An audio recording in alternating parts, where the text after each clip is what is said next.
One important part of the leg rig is the foot rig, because it's based on the IK chain we've just created in the previous video. While the IK by itself allows us to move the leg and the torso independently with a nice behavior, since our character leg and full body is held by his foot, it's very important to settle a good mechanism for the foot, and it will influence the IK chain. What we are going to achieve is a foot roll mechanism. When you are walking or running, your foot first has a pivot point based on the heel and then just before your toes. But we've previously seen that a bone has a pivot point based on this head, and you can't change this. Our goal now will be to be able to find mechanisms that allow us to switch pivot point from the heel to a flat foot and then from the tip of the foot. In the end, we will have one controller bone that will allow us to control this mechanism. So as usual, we will build the mechanism in a separated Blender file so that it's easier for you to understand. So I will add a new armature bone and then I will align it with the 3D space. By default, it's rotating around its head. We can't rotate it around its tail. What I can do to change its pivot point is to add a new bone and then parent our original bone to this one. If I flip the direction of the parent bone, then when I rotate the parent, our original bone will rotate around its tail. The downside is that we have two bones to rotate one. What I want is to create a new control bone, so I will extrude it and unparent it and put it on the side. And this controller bone will allow us to rotate both bones separately. So I will add a copy rotation to the first bone. By default, the constraint will be based on world space, so our original bone will point on the z-axis. If I switch both source and target space to local space, it will keep its raised orientation, and when I will rotate my control bone, it will rotate also. But I don't want this bone to rotate beyond the 0 level, which will be where our foot will stay when it's on the ground. To achieve this, we need to add a new constraint. It's the limit constraint. So we can limit the scale, the location, and in our case, the rotation. So I will add this limit rotation to the bone and I will set it on its x-axis. If we check the axis, we can see that we are rotating our bone around this axis. I will rotate a bit the controller forward so that it's inputting some information to the constraint, and with the limit x activated, I will dial in some values on both minimum and maximum until I figure out which channel I have to use. In this case, it's the maximum value, so I will set it to 180 degrees and keep the minimum to 0. Now, if I select the parent bone that allow us to mimic the heel rotation, we can see the bone is following, but it's behaving weirdly. And this is because we have let the limit rotation constraint set to world space. So if I switch to local space and I reset the rotation here just to align them, you will see that now it behaves properly. We will often face this world versus local space issue, so don't worry, it will get clearer along the way. So let's repeat the process and add a copy rotation to the parent bone. And when I rotate the controller backward, I want it to rotate backward, so I will set it to local space on both. And here it's invert. In the constraint option, we have the possibility to invert an axis. So I will do it on the x-axis, and now it behaves like I want. But as for the other bone, I want it to stop before it gets through the 0 level. So I will add a limit rotation, rotate my bone, and trigger some minimum and maximum value Again, it's the maximum value that has to be set to 180 degrees. I will finally set the limit rotation space to local space so that I'm sure whatever the position of the foot, this mechanism will work properly. Back on our character rig, we won't use anymore this MCH spoon to control the leg, so I will align it with the foot and then I will scale it down. When we have built the first leg rig, we have separated the foot from the leg, and this bone will allow us to also control the transform channel of the foot. So I will now select it and then select the foot and press Ctrl Shift C and add a copy transform to the foot bone. Now it's not only controlling the IK, it's also allowing us to move the foot and rotate it. But the foot bone is still attached to the leg bone. So what we will do in edit mode is that we will select this bone and press Alt P to unparent it. Since we don't want any bone to don't have a parent, when they don't have a parent, we'll parent them to the root bone. Now the deformation should be better, but we'll still have a problem. The foot is still stuck to the leg. And this is because our deformation bone, which is hidden and that we are not using, is currently still parented and connected. And this is typically the kind of things that could generate bugs whenever we want to export our character to another software or another engine. So to avoid this, I will just select all the deformation bone and unparent them and then parent them to the root bone. Since they all have a copy transform from the target bone that we are working on, they will still be animated properly. Now if I unhide my temporary layer and I try to move the bone we are using for the IK and the transformation of the foot, you can see that it reacts properly. With our rig cleaned up, we can now focus on the rotation.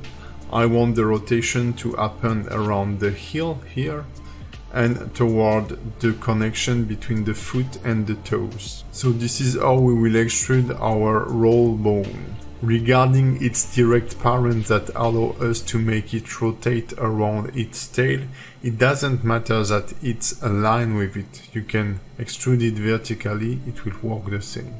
So let's select the joint and extrude the bone. Since we have extruded it, it is parented to the foot, so we need to clear the parenting by pressing Alt P, clear parent, give it a relevant name like MCH roll.L. I have forgotten the .L, so it will probably bug when I will try to symmetrize. Let's extrude then vertically its parent and name it 02 or something like this, and I think I will spot that I've forgotten the .L here. So this mechanism will drive the movement of the foot. So we need to parent our MCH IK to the first bone. And then we will parent this bone to the secondary MCH roll we have created. So now we have two pivot points to make the foot rotating. Since it will drive the MCH IK, the foot and the leg will follow. So we do now have to create our control bone that will allow us to rotate those two. We can simply duplicate the secondary MCH and move it on the back of the foot and call it control foot roll.L. Then in pose mode, we will repeat the sequence of copy rotation and limit rotation we've done before. So I will add a copy rotation, set it to local space to local space. I don't need the Y and Z axis since it's rotating only on the X axis. Then I will be able to add the limit rotation so that it doesn't rotate backward. So as we've seen it before, I will directly set it to local space. Then I will slightly rotate my controller, test the different min and max values and see which one is the correct one. As previously, the maximum channel will be the correct one, so I will set it to 180 degrees. I will then repeat the process with the parent bone. Since it will have the same constraint as the MCH roll, I will copy the constraint from the MCH roll to this bone. And we can do this by adding to pose, constraint, copy constraint to selected bone.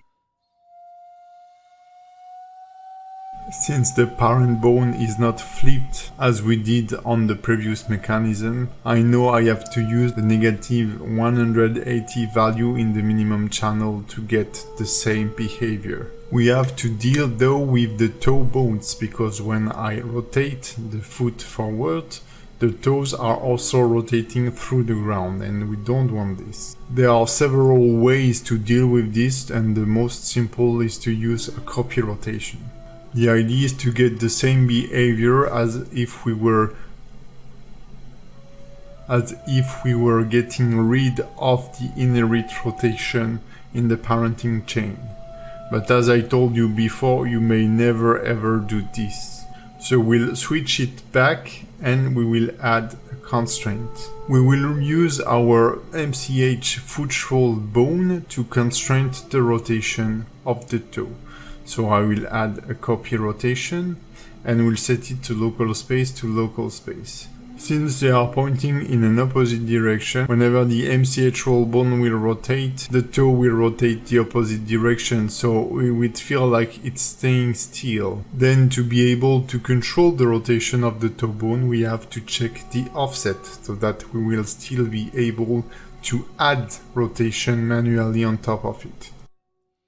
Now we finally need a last bone that will allow us to move the whole foot, so that we'll just have this master bone, the roll bone, and the toe bone. Since this will be a bone that will allow us to move the foot, I want to align it with the word. So I will just extrude it from our roll controller and then I will unparent it. I will position its head on the pivot point of the foot. It's generally on this pivot that your foot is rotating whenever it's on the ground. I will then parent our roll controller to this bone and also the parent of the MCH roll, since it doesn't have any parent. Now I can move, rotate and scale the foot using this master bone, and I can make it rotate around its heel or toe using our control roll bone. We can now move both MCH roll bone inside the MCH layer so that we have a cleaner mesh. In the next video we'll deal with this offset.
In this video, we will use shape keys to rig the mouth of our character.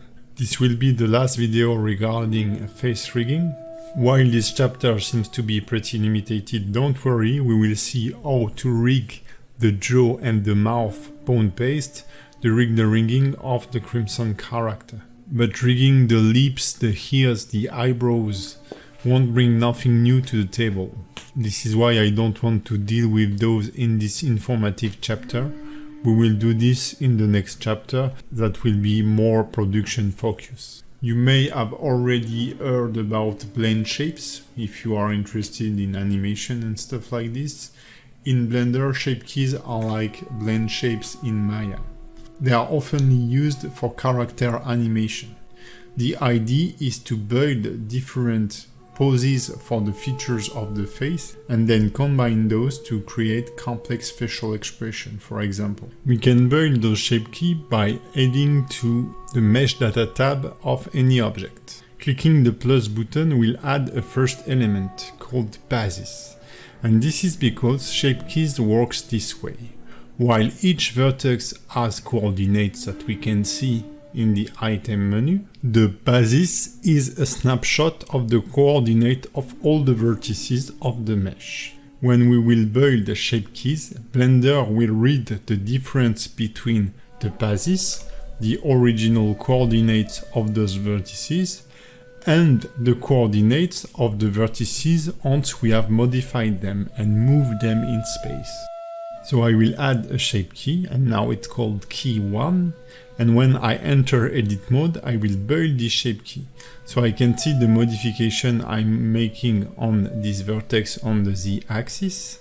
I will move it by 1 Blender unit on the z-axis to make things clearer. So when I will activate the shape key, it will move this vertex by 1 Blender unit on the z-axis. Now exiting edit mode, the cube recovers its original shape. And now if I move the influence of the shape key, we can see the vertex moving by 1 unit on the z-axis. If I increase the range to 2, now I can increase the value by 2, so it will double the distance that the vertex will cover. And if I enter negative value, it will move on the same axis using the same translation we have recorded, but in the other direction.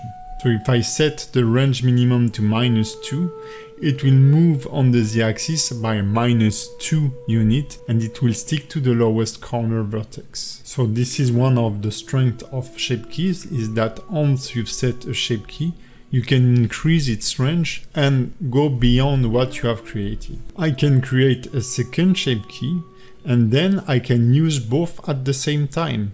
Since we are translating the vertices, we can translate the vertex using the first shape key and then add the translation from the second shape key on top of it. You could blend a smile shape key of the mouth with an eyebrow expression, for example. Since we are editing vertex coordinate based on the passes, so their original pose, I truly advise you not to edit your mesh, extruding new vertices, for example, or modifying its topology while creating shape keys.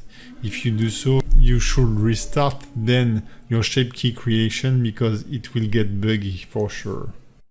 While edit mode may sound obvious onto a cube, when it comes to character, sculpting mode can be super interesting. It's more artist friendly, and also it allows you to edit more complex geometry more easily. With the shape key selected, if I now try to sculpt, nothing will happen. And this is because my shape key value is at 0. To see what I'm sculpting on, I need to increase the influence of the shape key to its 1 value. This can be a very powerful tool to test a pose on a character, for example, in a non-destructive way. Vertex group will allow me to isolate or reduce the influence of the shape key, which is a deformation based on the vertex group weight. And we can change the basis. We can target another shape key that will be the origin point of the new shape key, and so adding multiple deformation one on top of the other. Finally, I can add or remove new shape, or I can create a new shape key from mix. This shape key will be generated based on the visual result of the mix of the active shape keys.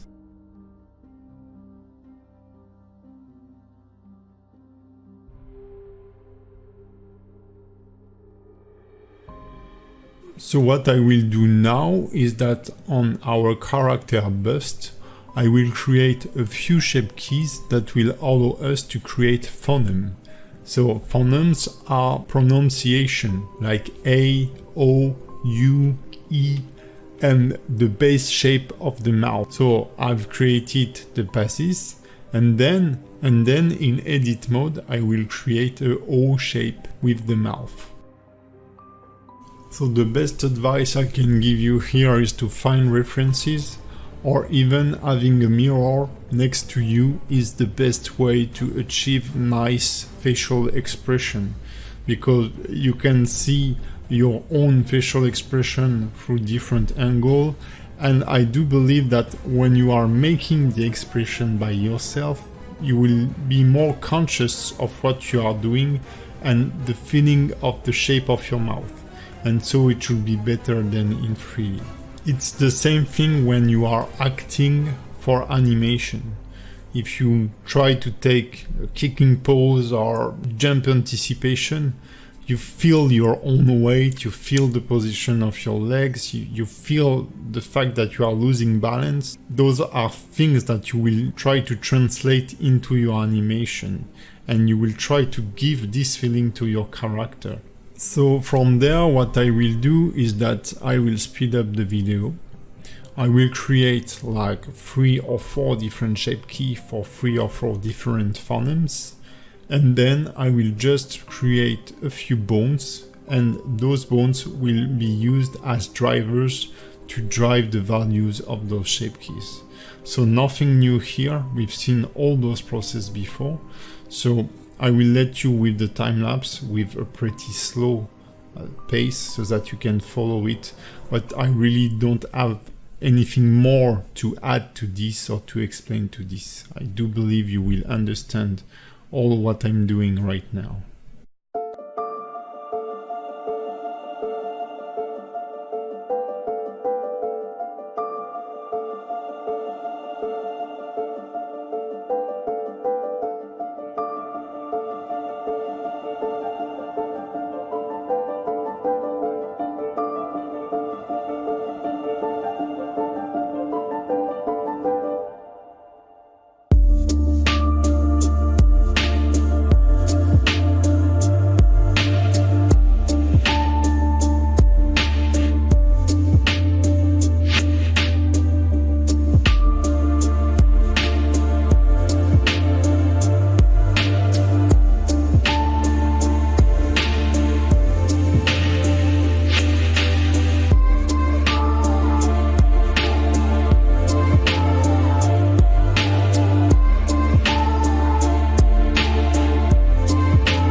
To build this more advanced torso rig, what we will need is to create a chain with an influence fall-off. It will be kind of like the palm rig we did before with a main controller that will influence several other bones. The idea is to control each joint of the spine with a controller and add a progressive influence on them. So I built those 4 bones and I will parent all of them to the very first one.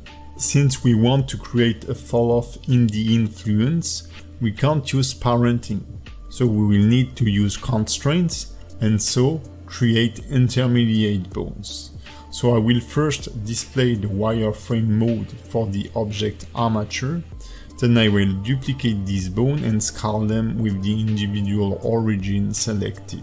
I will then unparent all these bones so that I'm sure they don't have any influence, and I will input influence by using a copy transform. So I select the overlaying bones, then the target bone, and add a copy transform constraint. Now, if I rotate this bone, those constraint bone will follow because they have full influence. But now I can dial the influence, like reducing it a third for each bone.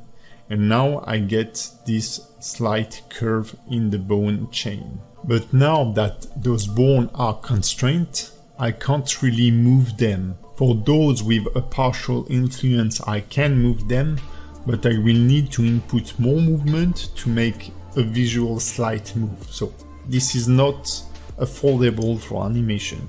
So we will create a new intermediate bone that will be parented to this bone so that they will behave as if they have the constraint, but then we will be able to move them freely. So I first need to get rid of the constraint on those bones.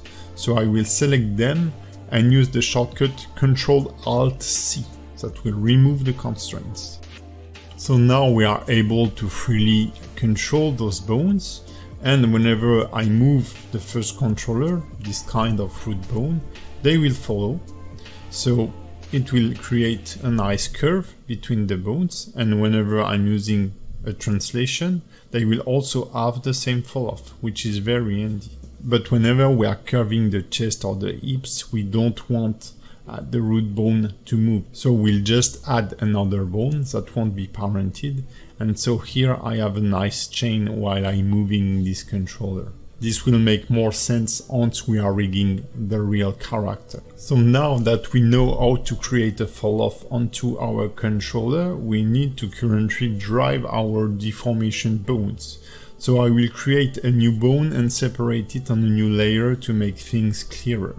I will enable its axis and I will extrude somehow a root bone and another bone on top of it, and I will unparent both of them. So the little bone on the bottom will be its root bone, so I will parent it to it.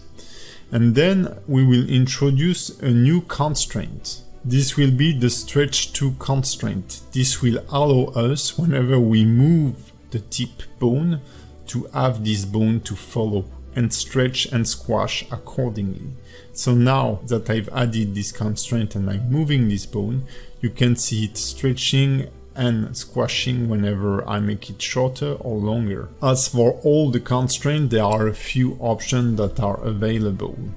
So if I get rid of the constraint while the bone has been posed, and if I assign again this stretch to constraint, we can see that the bone is correctly targeting, but it's not stretching anymore. This is because we need to reset its rest length. So I need to cancel any transformation on the target bone pressing Alt-G and then press the reset button. So by default, when stretching, the bone will get slightly thinner, meaning that on its X and Z axis it will scale down, and when squash it will scale up on its Z and X axis to preserve its volume. So we can choose whether we want to preserve this volume or not, and then dial in a maximum and a minimum value for those. The volume selection will allow us to whether scale up and down the Z and X axis, one or the other, or none of them. and the plane allows us to avoid the bone to flip that much. Blender will try to keep it horizontally aligned with the target bone. By experience, we generally add a dump and track constraint to the bone prior to the stretch to constraint. This helps a bit the bone to avoid tracking issues. It works as a simple tracking constraint where you choose the axis you want your bone to point to. One last thing I forgotten to mention is the head to tail option that will allow you to choose whether you want to follow the head or the tail of the target bone. So with this mechanism in mind, if I extrude bones vertically using the snap tool so that they snap onto the head of the next bone, I will reproduce the mechanism by parenting the potential deformation bone to the closest controller bone. In pose mode you can see how I've parented them.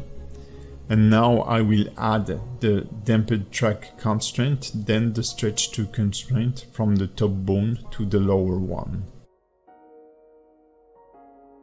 So now you can see the chain is rotating and I will be able to move each joint separately. So there is a bit of stretching on the top of the chain. This occurs whenever you have more than 2 bones. In this case we have 3 bones.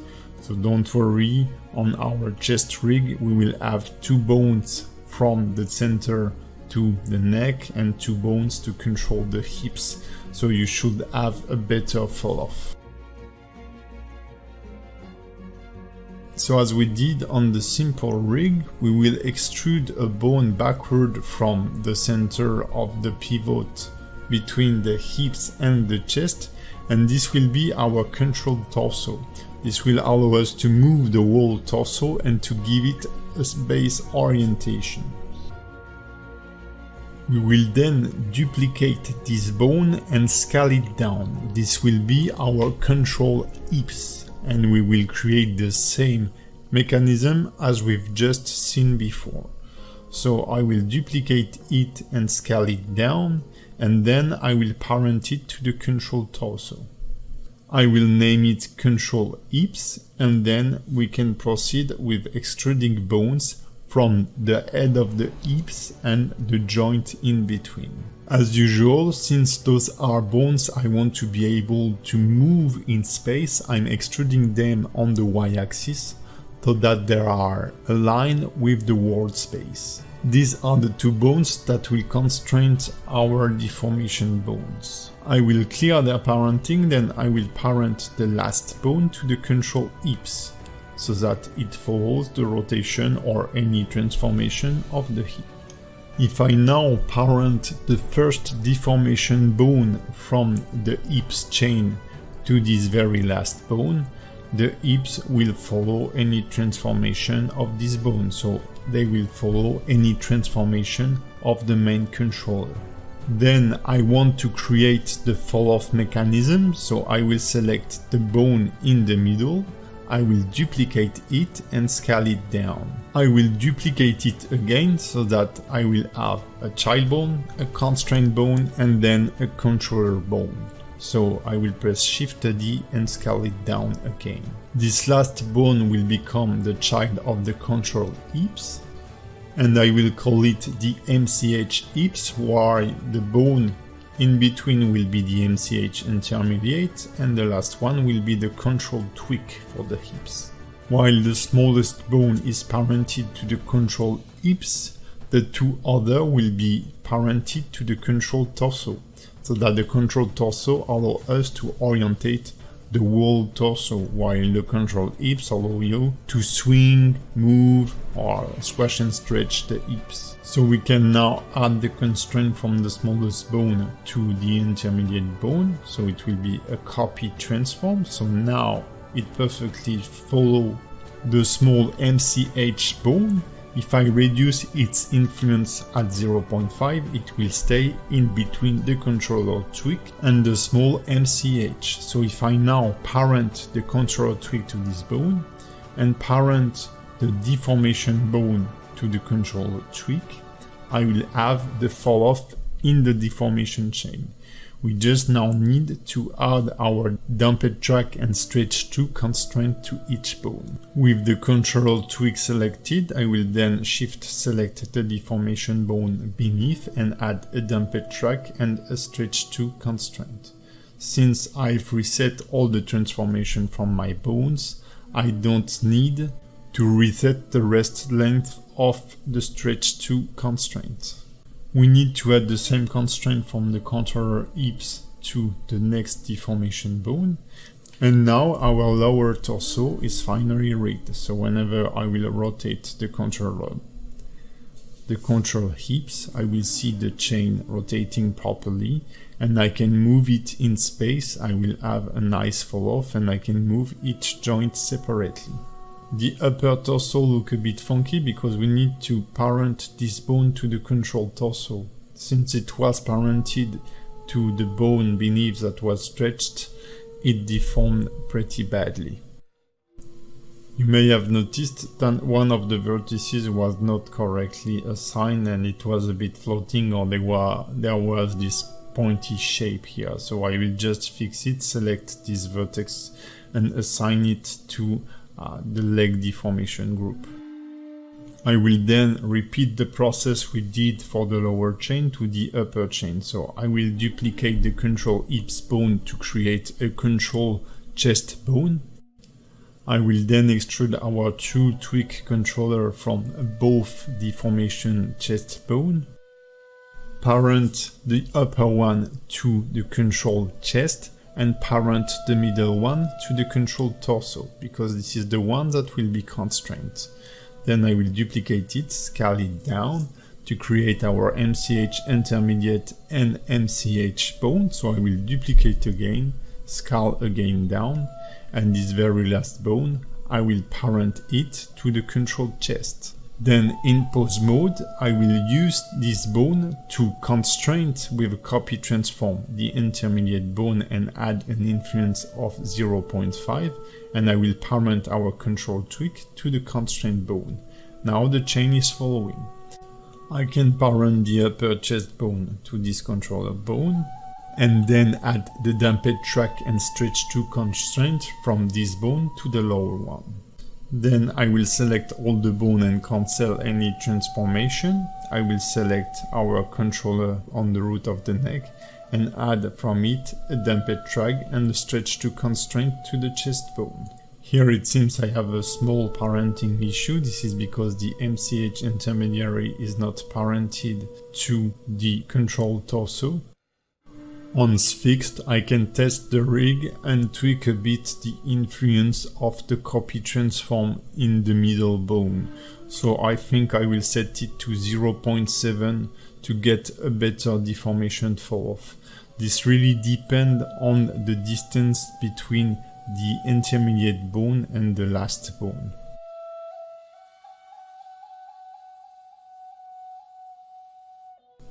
There are probably a math we could do to find the correct influence to be set, but I prefer to do it visually, and I think that 0.7 was looking okay.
In this video we will be rigging the arm. The idea is to be able to switch between forward kinematic and invert kinematic with our arm. The benefit of having those two is that it's easier to create a swing animation with a forward kinematic, while we will always prefer an invert kinematic whenever there is a contact, whenever your character is making push-ups or he has his hands against a wall or on a table. I also want to be able to isolate the rotation as we did for the neck and the head from the shoulder bone. So what we will do is that we will select our left target bones from the shoulder to the end, and we will move them into a temporary layer. It will be easier for us to work this way without all the pollution of all the other bones. Since the shoulder bone is kind of the root of the arm, we will keep it as it is. We will build the whole mechanism onto the arm, the forearm and the end bone. The current target bone will serve as a target as it is, to whether be influenced by an FK chain or an IK chain. So in edit mode, I will duplicate those bones and move them on the Z axis by 0.2 unit because 0.5 was a bit too much. I will then name this chain Control FK arm.l, Control FK for arm.l and Control FK end.l. I will then duplicate this chain, move it on the Z-axis by 0.2 unit and name it MCHIK, since this is going to be the chain that will hold the IK or invert kinematic mechanism. So now we can build our IK mechanism as we did for the leg. So I will extrude a bone from the end to wrist joint and unparent it. Since I then want to parent it to the root bone, I will directly search for root in the bone relationship options. I will then parent the end bone to the IK controller, so that whenever I move the IK in pose mode, I also move the hand. Then, with the IK selected, I will select the forearm, press Ctrl-Shift-C and add the IK constraints. I will set the chain length to 2 for the arm and the forearm. And then in the IK option of each bone, I will set the bone stretching to 0.05 as we did for the leg. Then on the forearm bone, I will also lock the X and Y axis, since your elbow can only rotate on one axis. In our case, it's the Z axis. So I'm not diving again into details about this because we've seen everything about IK chain on the leg rig. Finally, we need to create the pole target so that we can give an orientation to the elbow. So I will extrude a bone from the elbow connection and move it on the Y-axis back. I will then parent it to the torso controller. So you can parent it to the root bone if you want, then it's a matter of use. Even the animator may change the parenting and parent this bone whether to the control torso or to the root bone. Don't forget to assign this bone as the pole target of the IK constraint. I do believe I've forgotten to do it here, but I will do it later on in the video. I've previously explained that I wanted to be able to isolate the rotation from those chains, so I will extrude a bone from the head of the Control FK arm that will be parented then to the target shoulder. This will be the MCH bone that will be driven by the shoulder, and then we'll add an intermediate bone that will copy the rotation of this bone or not. So once it's parented, I will press Shift-D to duplicate it and scale it down, and then I will parent it to the control torso. I do believe I've parented the one from the Crimson Run or the Advanced Rig onto the root bone, so that this copy rotation is kind of absolute and it doesn't follow the torso at all. So you can do both. In this case, it will follow the control torso. So now in pose mode, I just need to add my copy location, copy scale, and copy rotation. I will label the copy rotation constraint armFollow. Then we will create the custom property that will allow us to switch it on and off. So I will make sure that the properties bone is available on every layer so that it's easier for me to find it. Then we will go into the bone option in pose mode and add a new custom properties that we will call armFollow.l. Once created, I will right-click its value and copy the data path so that I can paste it inside the driver. I can then select our constraint bone, go to its constraint and add a driver to its copy rotation. We can right-click and choose Add Driver, and if you have closed the tab, just right-click and select Edit Driver. We'll use an average value of the armature. We will switch from transform channel to single properties, and in the past we will just press Ctrl V. If I now test this driver by selecting the properties bone and reduce the armFollow influence, the bone is rotating but the arm is not following because I have forgotten to parent the arm to this bone.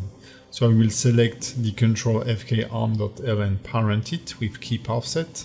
If you want, you can also parent the MCH-IK arm to it, but you don't need it because it's already parented to the shoulder bone, and by nature, the IK chain won't follow the rotation of the bone it is parented to.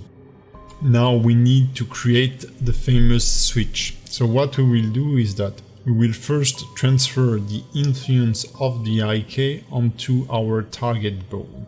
So as for the leg, we want to copy the location, the rotation, but not all the scale, because with the stretching it will make the arm becomes bigger. So what we will do is that we will add a copy scale and we will isolate the y-axis. We will do the same with the forearm. First select the MCH-IK, then the target bone. I will press Ctrl-Shift-C, location, rotation and scale. And for the scale I will uncheck everything but the y-axis. Finally we will constrain the end, so I will use the MCH-IK end, then select the MCH target, and this time I will add a copy transform. Since the end won't suffer from the stretching, I can add directly a copy transform. Now I can stretch the arm, move the end and rotate it freely. If on top of the chain I add a copy transform from the Ctrl FK, it will override everything. Constraints works as modifiers do. They are applied from top to bottom into the stack. So if I add a copy transform in last position over a bone that may have 100 constraint, this copy transform will be the last constraint to be read, and so it will override all the other constraints. In our case, I've added a copy transform constraint from the FK end to the target end, the forearm FK to the target FK, and now if I add it from the arm FK to the target arm FK, the whole arm will move because of the parenting chain. And because the copy transform is overriding the copy location, copy rotation and copy scale we have previously created for the IK chain. So the previous constraints are still occurring, but the final one that is read by the rig is the copy transform, which told to the bone, copy this location, copy this scale, copy this rotation. So whatever happened before, it will finally get stuck onto the FK bone. So now if we reduce the influence of this last copy transform, this will allow us to create this famous IK to FK switch. This is why I've added the IK FK to the name of this last copy transform on the end of our arm and the arm. And to illustrate it, I will unhide the IK chain I've previously created, and I will give it a pause. This is the good time for me to add the pole target I have forgotten to add before. I've also forgotten to name it properly, So as we did for the leg, once the pole target is assigned, you may need to give an angle to Blender to solve the pole target orientation. In this case, I think it was 180 degrees. So now if I dial in the influence of the copy transform, you can see the arm switching from the FK bone to the IK bone. So let's create a new custom properties that we will call arm ikfk.l. And as usual, once it's created, I will copy the data path from its value by right-clicking on it, copy data path. Then we will select our constraint bone and add a driver onto it. We will use an average value on a single property of the armature and pass the result. Now what I can do is that I can right click and copy the driver so that I can paste it on the forearm and the end. Since it's the same property and the same driver, now the whole arm, forearm and leg and end are following the movement. So you have finally built the famous FK-IK switch for the arm. Now we need to move everything in place. We'll go back into edit mode in front view. We'll select the first row of bones, press GZ-0.2 to align them with the original bone.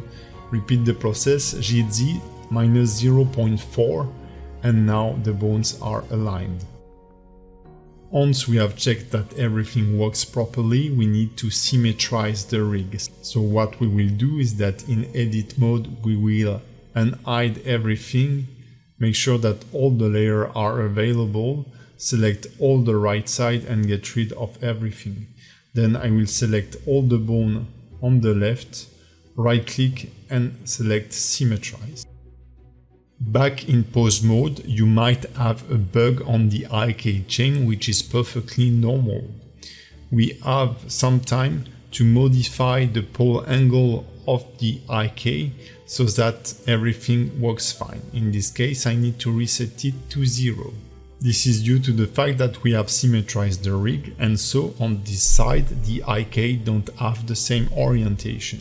We will also need to create new custom properties to drive the IK-FK switch on the right side and also the follow rotation on the right side. So I will just create an arm IKFK.R. I will make the same with the arm follow.R. So I'm copying the name of the previously created custom properties so that I'm sure I have the same spelling. The idea is to be clever, to be able to be lazy. So this way I can simply copy the driver from the left side by right-clicking copy driver, then select the left side, paste the driver, edit it, and in the data path just change the .l by .r, and this will work perfectly. Always click the update dependencies to refresh the driver. I will do the same for the IK-FK chain. I will select my left IK-FK constraint and I will copy the driver. I will go on the right side, paste the driver, then edit it.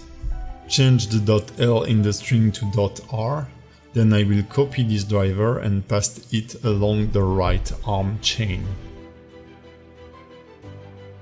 Once I'm done with it, I will unhide all the empty layers and I will name the layers so that I have a slot for both the IK and FK chain for both left and right side, and I will move all the controller bones inside those dedicated layers. So we will keep the full FK chain as a controller. For the IK chain controller, you will only have the IK controller of the end, the pole target, and then the shoulder bone should be in both the FK and the IK layer since it's used for both. Everything about the copy rotation or isolate rotation from the shoulder is a simple mechanism bone, and you can just move the target bones back into the target layer. This is the end of this video. In the next one we will be working on the end rig, which will be pretty long to build but very simple. I'm sure you will achieve it like a champ.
While the whole arm rig is using the same mechanism we have already seen, I just want to show you a small feature. The joint between the shoulder and the arm is always a problem deforming wise. As soon as it gets twisted, it oftenly deforms very badly. The idea is to make the deformation bone of the arm connected to the shoulder to twist less than the other bone whenever we are twisting the main controller. Instead of being parented to the main controller, we will parent it to the bone socket. Since the dumped track stretch 2 constraint forced this bone to be pointing toward the next one, so the arm keeps being aligned with the main controller, we can add prior to the stretch 2 constraint a copy rotation constraint constrained by the main controller, and then we can choose the level of influence we want to reduce the twisting of the arm. This is the same trick as the end to wrist mechanism we have built in the previous chapter. So I first parent the deformation bone to the socket bone, then I will add the constraint in this example from the FK bone to our deformation bone, so it's a copy rotation constraint. In the end, I will have to use the switch bone so that it will work with both the IK and the FK. But for the time being, I'm using the FK just to show you how it works. I place it in first position, and now whenever I increase or decrease the influence, we can see the arm twisting more or less. So it may look a bit deformed still, but this is a pretty extreme pose because the elbow is pointing downward. And if you try to do so by yourself without rotating the shoulder, which is impossible, you will see that it's going to be pretty painful. So this is something you have to know whenever you are rigging something, is to know the mechanical limitation in real life. And I'm not talking about studying anatomy, even if it's the best thing you should do. Just rotate your own arm and see the limitation. Note that to raise your arm above a 90-degree angle, you will need to rotate your shoulder. It's impossible to raise the arm beyond this angle without the shoulder bone. So these are the kind of details that will help you building better ring or achieving better deformation as an animator, but also as a rigger, making your weight painting better. Then it's just a matter of tweaking the influence at your taste and you're good to go. So this very sequence is supposed to be the end of the arm rigging, so I will now let you with the time lapse of the full arm rigging process, and you'll find this step at the end of the video.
There is another add-on that I use a lot when I'm rigging. It's the Simple Name Panel add-on. So you will find also the link in the PDF documentation. And as the Bone Layer Manager, it's a free add-on. This will allow us to rename bones by batch. As for the bone layer management, you will be able to download a zipped file and then go to Edit Preference, Install. You should then find it in your add-on list and you can activate it by clicking the checkbox. It will also appear in the end panel. Before we use this add-on, we will duplicate all our deformation bone and move them on the second layer. The idea will be not to work on the deformation bones while we are rigging our character and keep somehow a copy of the deformation skeleton without a lot of constraints on top of it. This is a technique I've been using for game character rigging that allow you to use complex constraints without getting any bugs whether you're working in Unity or Unreal Engine, and I will explain it a little later. Beyond this, it's a good way to separate whether bones are meant to deform the character, which is an important side of the rig, and in the other hand, if there are mechanism bones that allow us to animate the character. With all the deformation bones selected, I will press Shift D, Enter to confirm. Then I will press the M key to move all those newly created bone and select the second layer. And we will call this TGT as target. For the time being, we are only using 3 layers, one for the deformation, one for the target, and one for the root bone. So with the hide empty checked, I will have only 3 layers that are displayed. Now I want to rename all those bones with the prefix TGT instead of def. In the simple renaming panel, in the replace name section, I will enter in the search def and in the replace TGT. Then we have to define the type of item we need to rename. So in this case, it's bone. So in the very first stack, I will select bones. If I now click the search and replace button, it will replace all the DEF by a TGT. You may need to exit and re-enter edit mode to see the modification. I will then do exactly the same with the .001 and replace it by nothing so that I get rid of Blender incrementation. All our target bones are now properly renamed. So now what I want to do is to make sure that the target bones will drive the deformation bones. So it's pretty simple. We'll just have to add a copy transform to each deformation bone from the corresponding target bone. The goal is then to be able to first work only on those target bone and keep the deformation bone untouched, and secondly to separate all the deformation bone and unparent them. It means that in the end all the deformation bone won't have any relationship one with each other. So when you will export them as an FBX, for example, for Unity or the Unreal Engine, you will be able to export only those deformation bones, and they will all have their own transform channel. Since they won't be parented one with each other, they will be moving with their own coordinates, and this is very handy when you need to parent an FX, for example, to the hand. The parenting system can vary depending on the engine, and you can often have some scaling problem with the legacy of the child-parent relationship. Here we are sure that we won't have this problem. It might sound a bit complicated if you're a pure beginner, but whenever you want to export your animation to another software, you should build your rig this way. Hopefully, this will sound way more obvious once you've completed this course. So while I was explaining to you all those issues, I was assigning the copy transform to each bone. So what you need to do is first select the bones that will constrain the other. So first select the target bone, then select the def bone, and press Ctrl Shift C and select copy transform. By default, the copy transform will be set from world space to world space, so we don't need to do anything else. If I hide the layer with the target bones, we can now see the deformation bones, and they are green because they have a constraint. A bone with a constraint will appear in green. Here we are seeing the same video sequence as when I was talking about the use of this rig for video games. So I'm just assigning a deformation constraint to each deformation bone. And I've done it on the whole rig, but for the root. So now I will make sure that those target bones won't deform the mesh, so I will select them all, press Shift W, deform, and disable the deform option.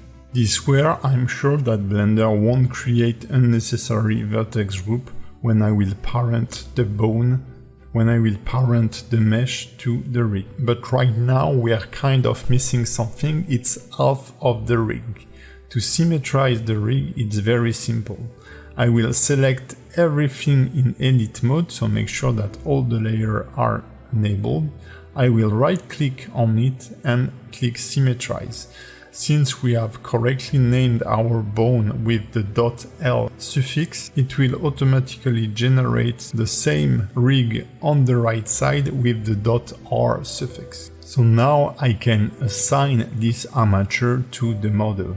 So I will press Ctrl Tab to get back into object mode. First select the mesh, then the armature, press Ctrl P and select with empty groups. Blender will automatically create weight groups as if we were using with automatic weight, but this time all those groups will be empty.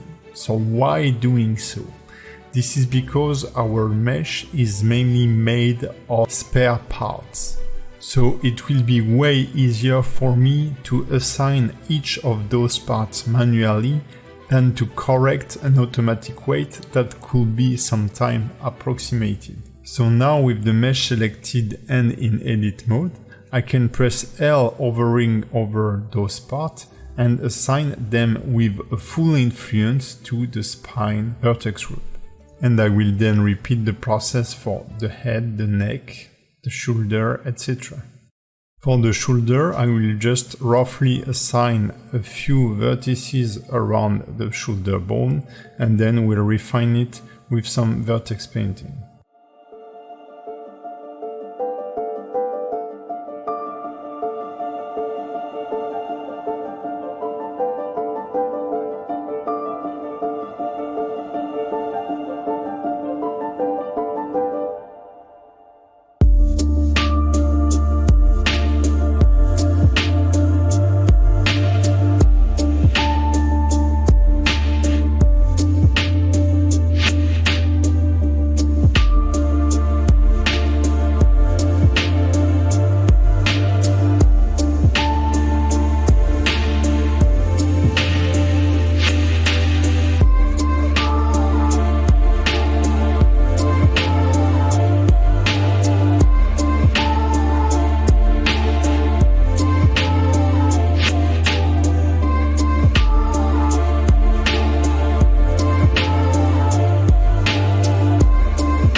Since we've added a subdivision modifier to our character, it might not be super responsive when we try to deform it using the armature or try to animate it. It can be tedious to try to enable and disable the subdivision modifier each time we want to test something, especially when you have a character with multiple objects and multiple subdivision modifiers. We can modify the resolution of the whole scene at once by going into the rendering option, enabling simplify. We can then set the maximum resolution of the subdivision modifier for all our objects in the Blender file, whether it's in the viewport or in the render. So now if I select my armature and go back into pose mode, I can rotate the bones and see how my character reacts. I will get back into object mode and I will select my character object. You can see that the subdivision modifier is in red because we have enabled the simplify, so it's no longer used. If we deactivate the armature modifier, we'll see our character not deform anymore. But the important thing I wanted to point out is that with the armature modifier that is placed after the mirror modifier, the character behaves the right way, meaning that the right and left sides are separated. While if I move the armature before the mirror modifier, it won't work properly. And this is thanks to our naming convention, adding the .l and .r suffix. So whenever you achieve such an important step, you should always try to deform your character and see if everything behaves the right way. I have previously made a mistake that you won't be able to spot if you don't do it so. And when we move the spine here, we can see the problem. The shoulder bones are not parented, so we just need to get back into edit mode, select both shoulder bones, select then the chest bone and parent them together. Note that I'm working on the target bone, so I'm using the shoulder target to the chest target. It's also the time to check the weight, so we can see that the spine deformation is a bit weird and the shoulder deformation is clipping. This is because the vertices of the chest are sharing influences with the chest bone and the shoulder bone. So we need to revise the weight using the weight paint tool. To double check what I'm saying, I can have a look to the vertex group. To find rapidly a vertex group, you can click this arrow icon. It will open the search drop-down menu and you just have to tap shoulder, for example. I will then go back into object mode, select the armature, then select the mesh object and press Ctrl Tab and select weight paint mode. It will show the weight of the previously selected vertex group, so in this case the shoulder L. If I now Ctrl left click the shoulder L bone to select it, you will see my character turning to pink. In Blender and in many other 3D software, pink means missing information or error. Since the target bone is not a deformation bone, when I select it, Blender can't find any corresponding vertex group. So, since we are in vertex paint mode, it won't find any information. If I want to see the right vertex group, I will need to activate the deformation layer and select a deformation bone. I can now see that my shoulder weight seems to be okay, but the chest weight is influencing the whole chest part, while it should be set to 0 around the shoulder area. To make things more readable, I will select back my character object and in the mesh display I will activate wireframe. Since the weight is assigned to vertices, it's better to walk this way so that we can see the vertices. Then I will select the subtract brush and in the fall off option I will select a flat curve. I don't like to have a fall off on the curve whenever I'm working on weight paint because it will assign different weights depending on the area of the brush and I don't want this. I want something regular and precise, so having a flat curve will get rid of this variation. Since I'm removing chest influence from this area while painting the weight using the subtract brush, we can see the vertices moving. This is because they are now more influenced by the depth shoulder that I raised just before than by the chest. Note that I have isolated the chest of my character in the viewport using this small icon. This will allow you to select faces of the mesh that you want to edit. The unselected faces won't be editable, so you won't be able to change the weight. But you can also hide the ones that are selected or unselected. So I generally select the chest pressing L while I'm hovering over it, and then press Shift H to hide everything but it. Note that when it's activated, You can't use anymore the bone selection by pressing Ctrl left click. So you will have to deactivate it and reactivate it at will. I will smooth out the shoulder deformation a bit by using a lower weight strength. So I'm using the mix brush and I will set the weight I want. I generally work with a strength of 1 so that whenever I'm painting, it will set the weight I've selected in one click. If you work with a weight of 1 and a very low strength, it's hard to have a good control over what you are painting. While if you set your target weight and then set the strength to 1, you are sure to set a 0.3 value here, for example.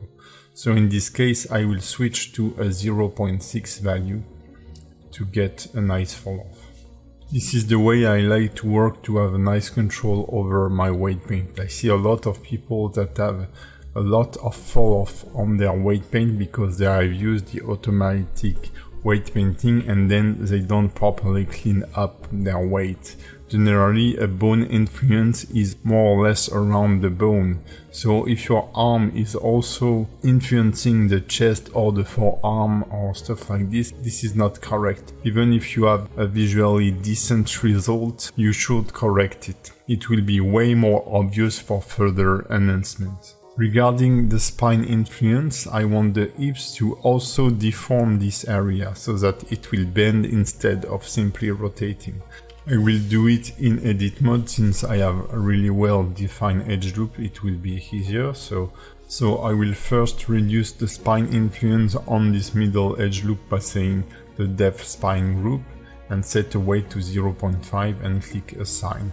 Then I will remove its influence from all the lower loops. So I will hide the loop I've just modified and then press L and select the lower loop and remove them from the group. I will then go in the overlay menu and enable the vertex weight display. I will select the hips, assign a 0.5 strength to the center loop and then a full strength to the lower loop so that I get a nice fall off. Once I've checked the deformation, I will go back into edit mode, select both legs and parent them to the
To create this more advanced foot rig, we will start with exactly the same mechanism as we did in the previous foot rig.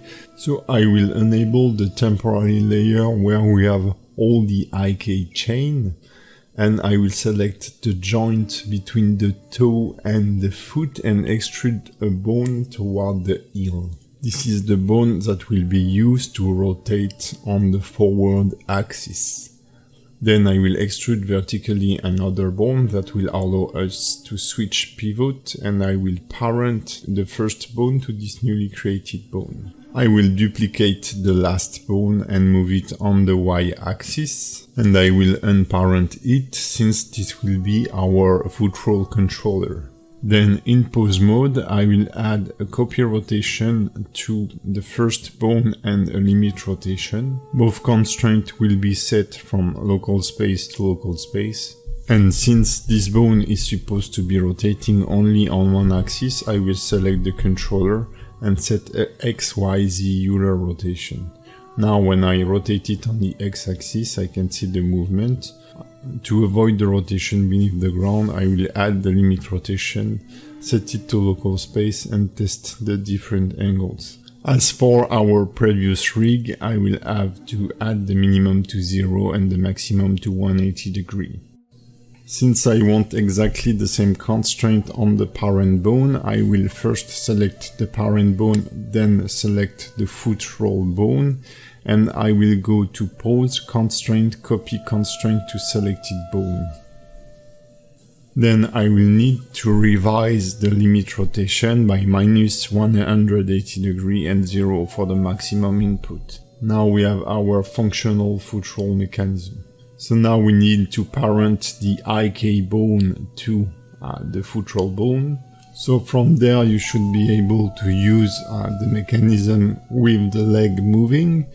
To keep the toes on the ground, we need to select the roll bone, then select those toes and add a copy rotation constraint, set it from local to local.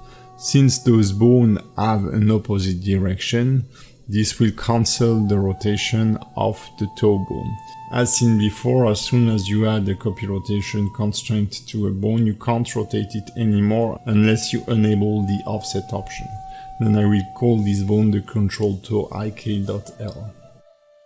Our classical foot roll mechanism is now finished, and to improve it a bit, I'd like to add a side-to-side foot roll mechanism. So from the joint between the toe and the foot, I will extrude a new bone, so you should extrude it on the x-axis. I just made my life a little more complex by snapping the bone and then moving it on the x-axis here.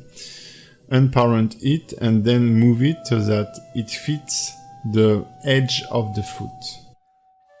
So we will be using exactly the same kind of mechanism as before. So I will press Shift D to duplicate the bone and then Alt F to switch the bone direction. And I will parent our first bone to this newly created bone. Then we will add the same system of constraint from our foot roll controller to those bones, but this time we will be using the Z-axis instead of the X-axis. So I will roll both bones so that the Z-axis is aligned with the ground and so that we can rotate around those axes. So in edit mode, I will press Ctrl R and 90 degrees.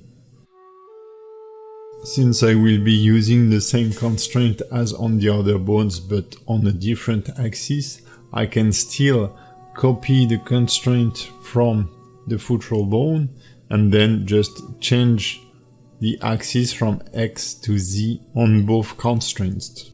We need to set the Z limit rotation angle values, and you can see that I have some difficulty to get an obvious behavior. The roll of the bone needs to be recalculated, so I will enter edit mode, press Ctrl R and set it to 180 degrees. Now I can revise the values in the limit rotation from 0 to 180 degrees. Then copy those constraints on the second bone, so I will select the second bone, then the bone that is already constrained, and copy the constraint to selected bone and invert the limit Z values. So now we just need to revise our parenting, make the parent of the first roll bone mechanism the child of this new roll bone mechanism.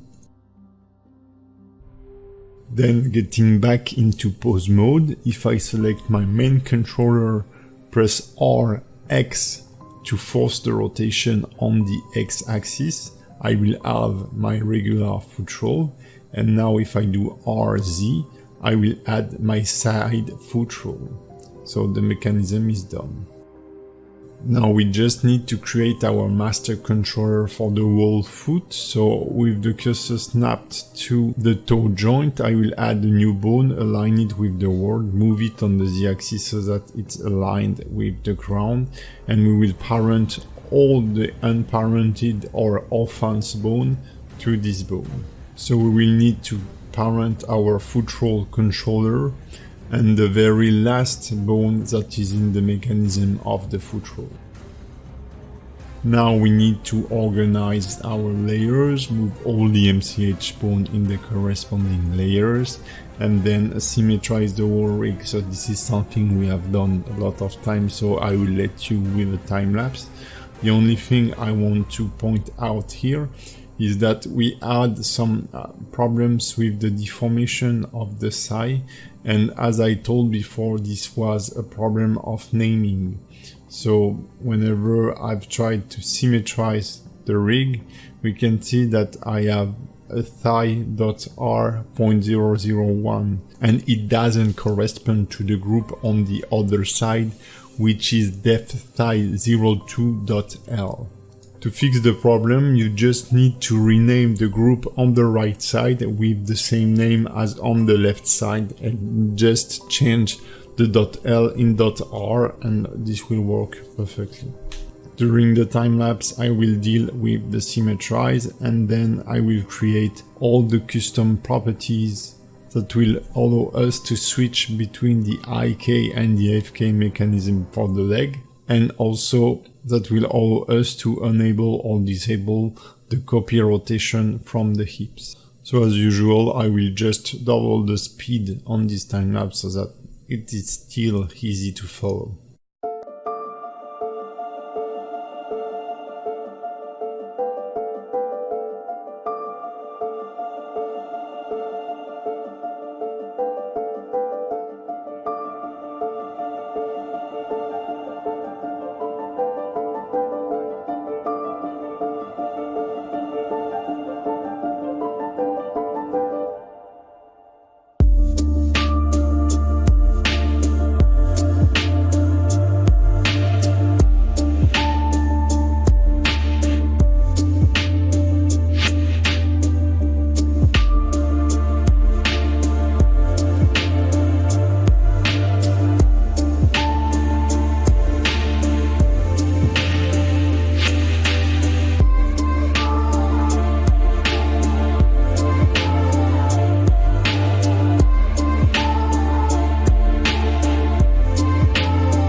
Once all my deformation bones were done, I've directly parented my model using the with automatic weight option. Blender will automatically create the vertex group. It will also automatically assign weight to those groups. So your character will already be weighted. While this gives you a decent preview on how your character will deform, we absolutely need to make a pass of correction on the weight. To rapidly assign accessories like the blades, I select all the bone and I remove their deformation influence by pressing Shift W, deform and disable. And then I just re-enable the deformation on the specific bone that will be assigned to the blade, so that when I parent the blade to the armature using the option with empty group, Blender will create only one group corresponding to the deformed bone that was activated. I can then assign all the vertices with full influence to this group, and the weight paint is done on the blade. If you have forgotten to create some deformation bones, in this case I've forgotten the teeth bone, just create those bones and assign them the deformation option, and then go to the vertex group tab of your mesh and create new groups.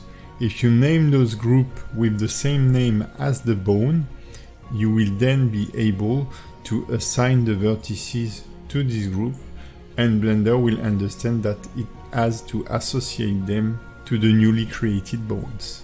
Note that if you edit the name of a bone that is already associated to a vertex group, the vertex group name will update automatically. Once I'm done with those rig adjustments, I will start weight painting my character. It can be a pretty long process, but it's pretty important. In the case of this character, since it is mid-poly, it was pretty easy to edit. As shown in the previous videos, don't hesitate to pause your character while you are editing its weight so that you can see if the deformations are good. The second thing is to kind of think of what you are weight painting. What I want to say here is that if you are painting a metal part, for example, this should not be deformed. So this should not have influence from multiple bones. This should have only influence from one bone. So if we take the side plates, for example, those will probably have a full influence, at least on the tip, from only one bone. Also avoid weight influence that is broad and extending to a whole surface. I often see arms having influence on the chest, for example. Beginners tend to keep a bit of deformation from their arms on the rib cage, for example, because this creates a smooth deformation. But this is wrong. I mean, whenever you move your arm, you're not deforming your rib cage.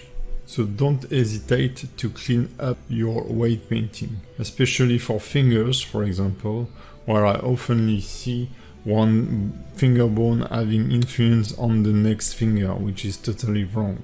You have to clean it.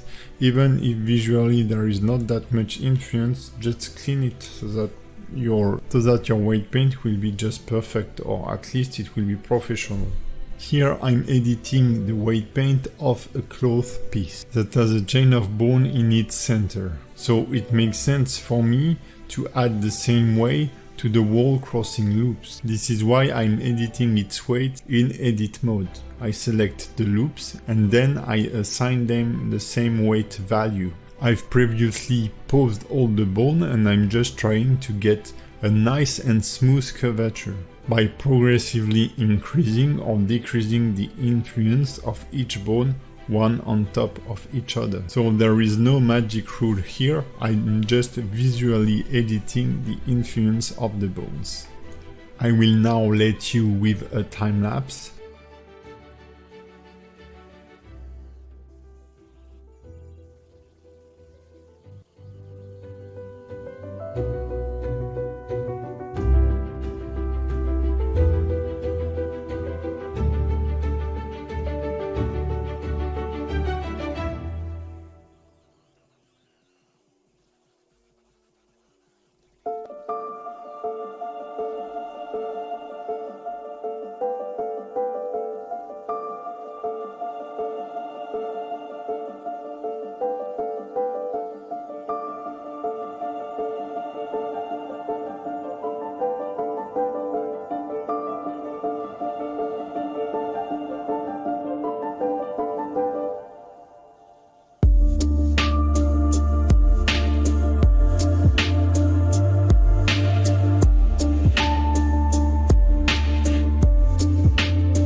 A very common feature of a professional and finished rig is to use custom shapes for the bone. So instead of using the default shape of the bone, we can use geometry to display them. This way, the controller behavior will be more obvious for the animator, like an up and down motion or a free rotation. Building this custom shape is pretty simple, but there are few tips that it's better to know before we start so that it will be easier to create them. With the bone selected, if you go to the bone option in the viewport display, we can see that we have the custom object option here. So in object mode, I will add a new object and I will use a cone. I will scale it a bit in object mode and then I will display its axis because this is one of the most important points here, and this is the tricky part of creating nice custom shapes. Now if I select back my bone and go into the bone properties and select the cone object as a custom shape, the bone will now appear as being a bone, but as you can see, it's not aligned as we wished it was. This is because Blender aligned the custom shape local space with the bone local space. So I need to edit the cone in edit mode and align its y-axis, the pointy part of the cone, with the y-axis of the bone. And now it looks more obvious. I will now show you a way to edit the mesh so that it's properly aligned and scaled with the bone, because the scale relationship is a bit particular between bones and object. Once you have assigned the object as being a custom shape, go into object mode, and this is very important, and transform the object until it is visually aligned with the bone. Then enter edit mode and transform the object. Since we are in edit mode, we are working in the local space of the object. So the custom shape display of the bone will also be edited at the same time. If I hide the object in the outliner, I can now see my bone that is displayed as a cone object. We can modify the scale of the custom shape directly in the viewport display, and there is also this custom shape transform that will allow us to use another bone as being the display of the current controller. So if I duplicate the bone and then select it as being the new controller, we are currently moving the first bone, but to do so we are using the second bone we have created. So it doesn't have any influence on the mechanism, it's just a way to display the controller a bit differently. So in some case that can be handy to change the position of the controller without modifying the rig. The bone size option will allow us to unify or not the size of the bone depending on the object size or the bone size. If I duplicate the bone and give it different size, with this option unchecked, all the custom shape have the same size. While if I check it back, the custom shape size will depend on the original bone size. This is very handy to make even-sized custom shape for the tweakers, for example. Back on our rig, I will just create a new collection that I will call widget, where we will store all those custom shapes. And I will start with the root bone, since it's a bone that can be moved, rotated, etc. in all directions. I will make a circle and give it 4 pointed arrows so that we understand it can go in all the directions. You can use whatever kind of shape you want. You can even use modifiers on your custom shape. This is not a problem. But keep in mind that the more complex and the more vertices you will have, the slower will be your rig, because displaying those custom shapes will consume performances. So I generally don't use solid meshes to draw my custom shape. I just use edges. And to make sure they will properly display, I always enable the wireframe option in the bone display option.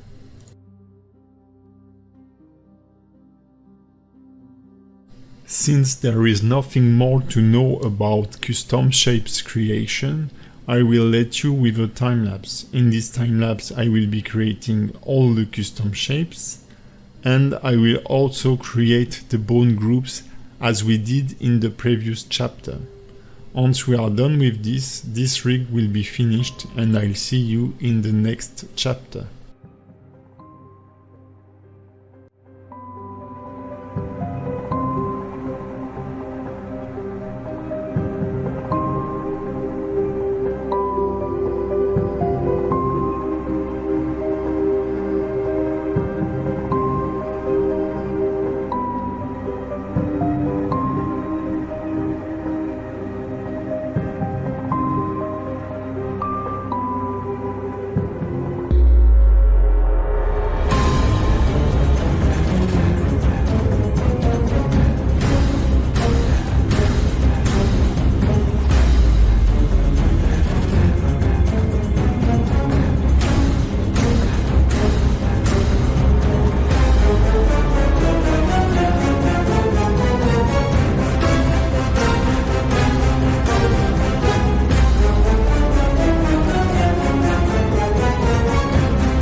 Since you have already learned how to create a switchable FK to IK rig for the arm, creating this more advanced rig won't be that complicated. Because in the end, what we will create is first the switchable rig you already know how to make. And this simple switchable rig will allow us to control the different tweak bones that are controlling the advanced deformation. Regarding the wrist fall off, it's very easy to set up. So as we did in the previous chapter, I will select all the arm bones on one side and I will move them in the temporary layer so that it's easier for us to work on. So the first thing we need to do is to rebuild our basic chain for the arm rig. So I will duplicate both the first arm bone and the first forearm bone and I will scale them up.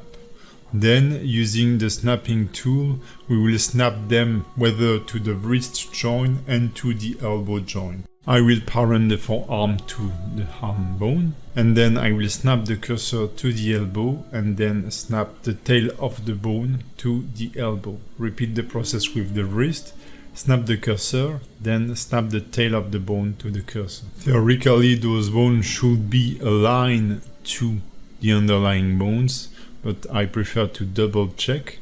So I will select the newly created arm bone, then I will select the first bone of the deformation chain and press Ctrl Alt A.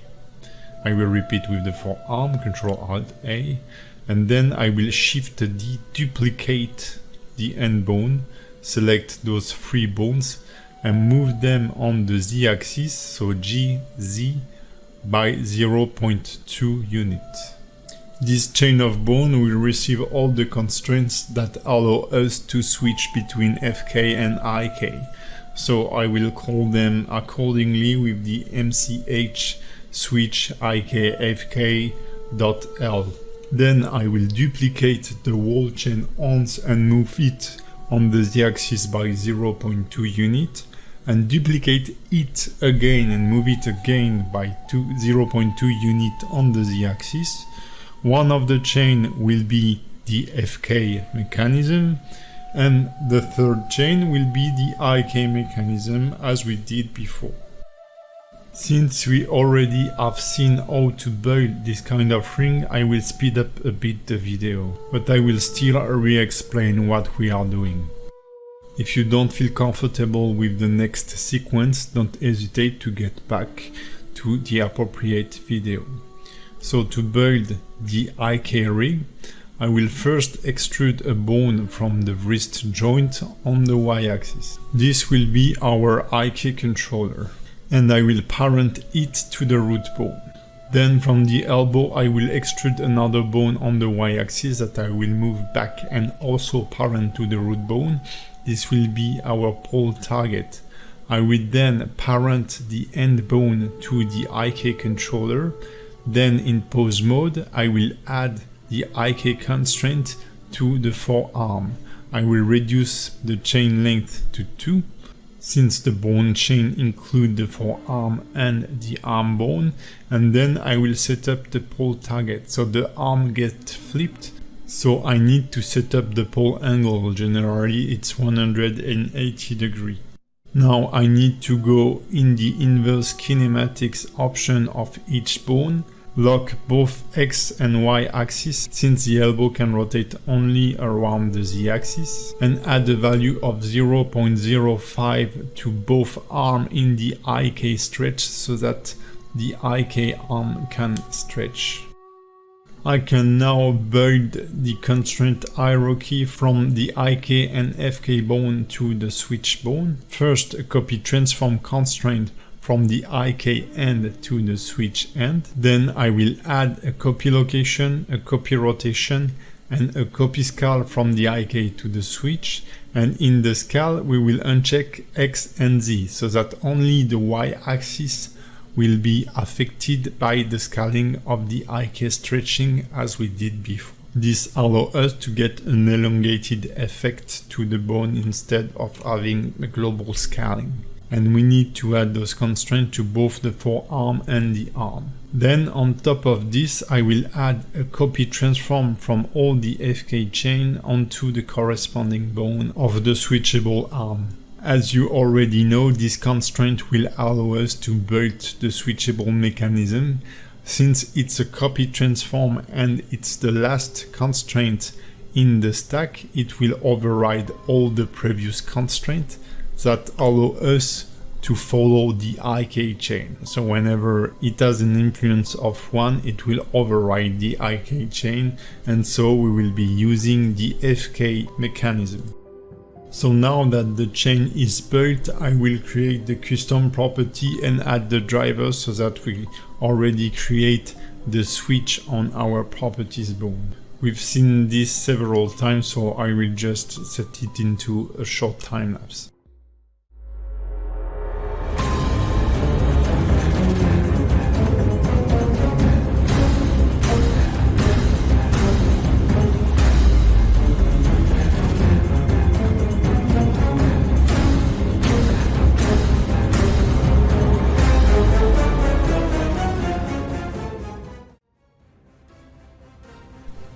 So now it's time to build our rubber rig. So it's the fact that we make the arm loose and able to deform. So we'll just create a chain of stretch to constraint. So I will select those bones and extrude a bone on the y-axis. I will also extrude a bone from the head of the first one on the y-axis. This newly created bone will all be the parent of the deform chain. So I will select the first bone, then the new parent, and parent it with the keep offset. Then we just need to add the dampen track and stretch to constraint as we did before for the head, neck, chest and hips rig. So we can add those constraints on almost the whole chain. The only part that will be a problem is the connection between the hand and the forearm.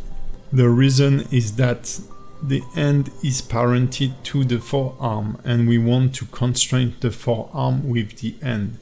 So you can't constrain a parent with its own child. This would create a circular dependency, and this is something we absolutely want to avoid. While sometimes it will create barely noticeable bugs, just some lagging while the rig is trying to solve the error, sometimes the bug will be like awful, and as soon as you will touch the bone, your rig will go crazy and will be uncontrollable. So I will just create the bug for you. I will disconnect this bone so that it will still be a child of the target bone, and then I will try to constrain the target bone with this same bone. So I will add the dampen track, the stretch to, and as soon as I will move it, my rig will go crazy. So I've just got rid of the constraint on the target forearm, and to solve the problem we will just have to unparent the end bone and then set a copy transform from the switchable end onto this bone so that it will follow the switchable end that will then constrain the forearm bone. But we will see that a little later. What I will do before is that I will parent all of our control tweak bones that allow us to deform the arm to the switchable rig. So the first bones will be parented to the switchable arm, and the wrist bone will be parented to the switchable forearm. We will then build the mechanism that allows us to isolate the rotation from the shoulder. So as usual, we will duplicate the controller and scale it down, call this MCH socket or MCH bone. Then we will duplicate it again and make it smaller. The middle bone will then be parented to the shoulder bone. This is the one that will drive then the constraint. And the smallest bone will be parented to the root bone. This will be the bone with the constraint. So then I can select the intermediate bone, then the small bone, add a copy location and a copy rotation. We will then use a driver and a custom property to control this copy rotation as being the arm follow mechanism. So we need our controller to be parented to this bone, and also all the arm bone, whether it's the FK or the switchable bone, to be parented to this bone. So that whatever FK, IK or whatever mechanism we are using, whenever we switch between I follow rotation or not, since they are all parented to this bone, they will follow its constraints. Once we are done with this, we can get back into edit mode and move our whole chain back in place. So I will select the first chain, move it on the z-axis by -0.2, the second one by -0.4, and finally the third one by -0.6 on the z-axis.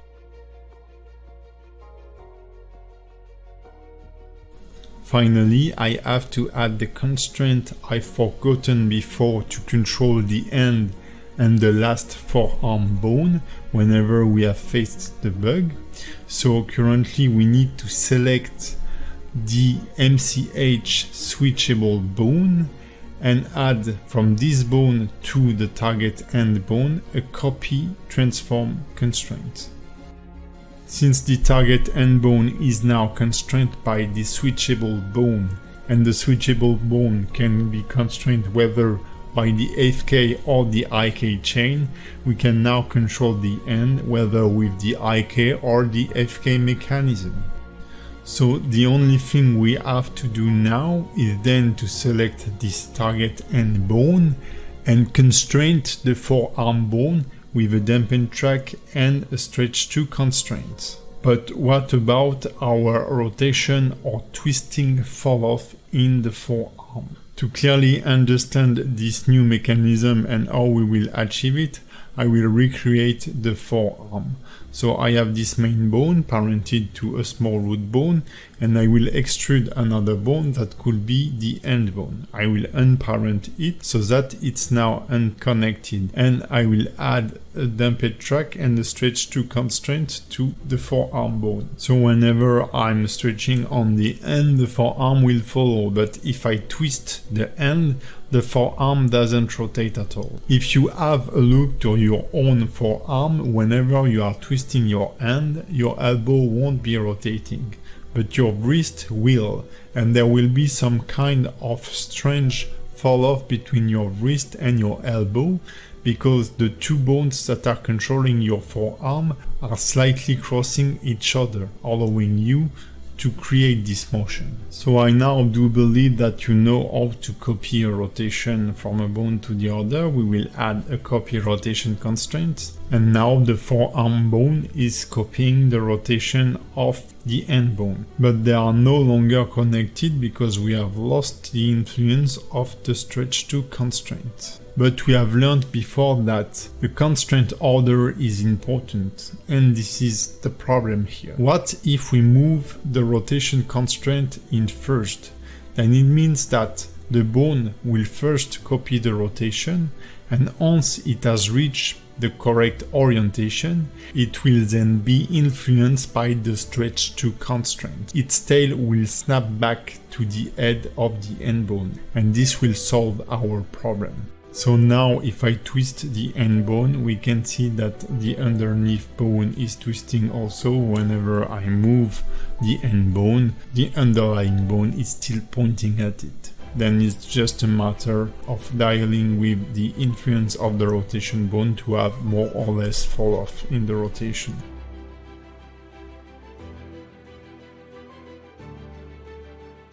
So now back to our rig, I will select the target end, and then I will select this forearm bone. I will add the damped track, the stretch 2 constraint. Once I've tested it, I will also add the copy rotation constraint from the target end to this bone.